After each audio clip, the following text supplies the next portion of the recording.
नमस्कार मित्रों, आज के वीडियो में हम रीट 2020 के लिए जो लेवल फर्स्ट है उसमें पर्यावरण अध्ययन में बाल विवाह एक सामाजिक बुराई के बारे में अध्ययन करेंगे। मित्रों, ये जो टॉपिक है ये पर्यावरण अध्ययन में या फिर सामाजिक विज्ञान में कॉमन सा टॉपिक है जिसमें आपको बाल विवाह के बारे में जानकारी होनी चाहिए। तो चलिए शुरू करते हैं।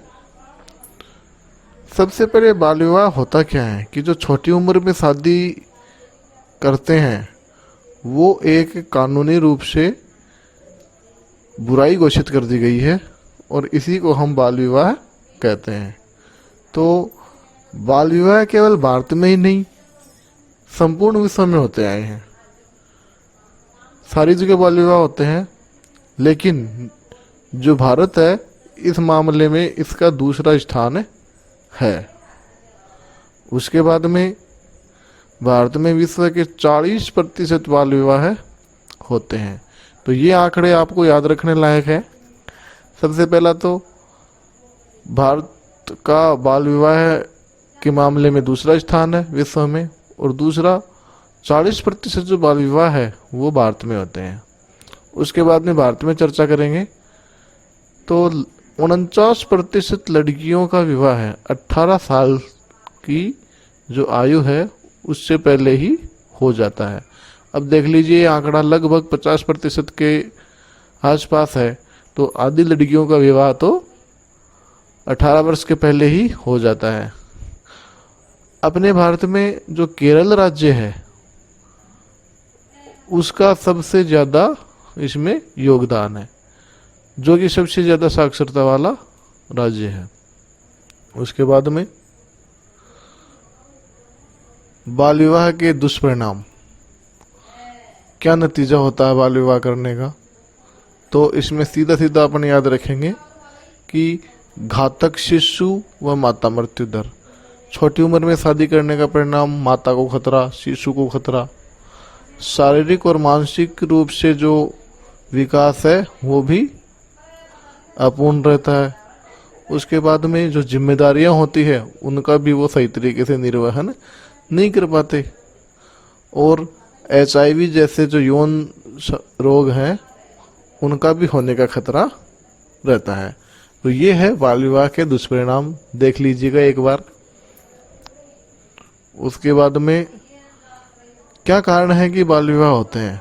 तो भारत में बाल विवाह होने के कारण है लड़की की शादी को माता पिता द्वारा अपने ऊपर बोझ समझना। देखो, ये बहुत ही गलत चीज़ है इंडिया में कि माता पिता लड़की को अपने ऊपर बोझ समझते हैं। उसको तो खाली शादी कर दो और दूसरे के घर भेज दो, जो कि सर्वथा गलत है। दूसरा है शिक्षा का अभाव। जो अशिक्षित लोग हैं वो बाल विवाह करते हैं। रूढ़िवादिता का होना, परंपरागत जो विचार चल रहे हैं उनके कारण भी बाल विवाह होते हैं। अंधविश्वासों से भी बाल विवाह को बढ़ोतरी मिलती है। और निम्न आर्थिक स्थिति, शादी के लिए पैसे नहीं होना या फिर गरीब माँ बाप का पूरी उम्र लगकर शादी के लिए पैसे इकट्ठे करना, यह भी बाल विवाह का कारण है। उसके बाद में सरकार द्वारा कुछ कानून बनाए गए हैं बाल विवाह को रोकने के लिए। तो बाल विवाह निषेध अधिनियम 2006 ये सबसे इम्पोर्टेंट है, ये जरूर याद रखना है आप लोगों को।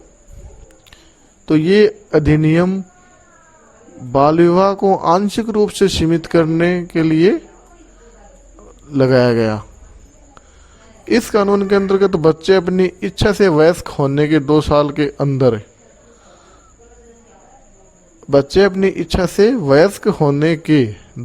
के अंदर अपने बाल विवाह को अवैध घोषित कर सकते हैं। उसके बाद में आगे चलते हैं। जो बाल विवाह निषेध अधिनियम 2006 है वो कब लागू हुआ था? 1 नवंबर 2006 में। तो जिसके लिए जो आयु है ये 18 वर्ष और 21 वर्ष, लड़के की 18 वर्ष और लड़के की 18 वर्ष और लड़के की 21 वर्ष, सॉरी उल्टा है।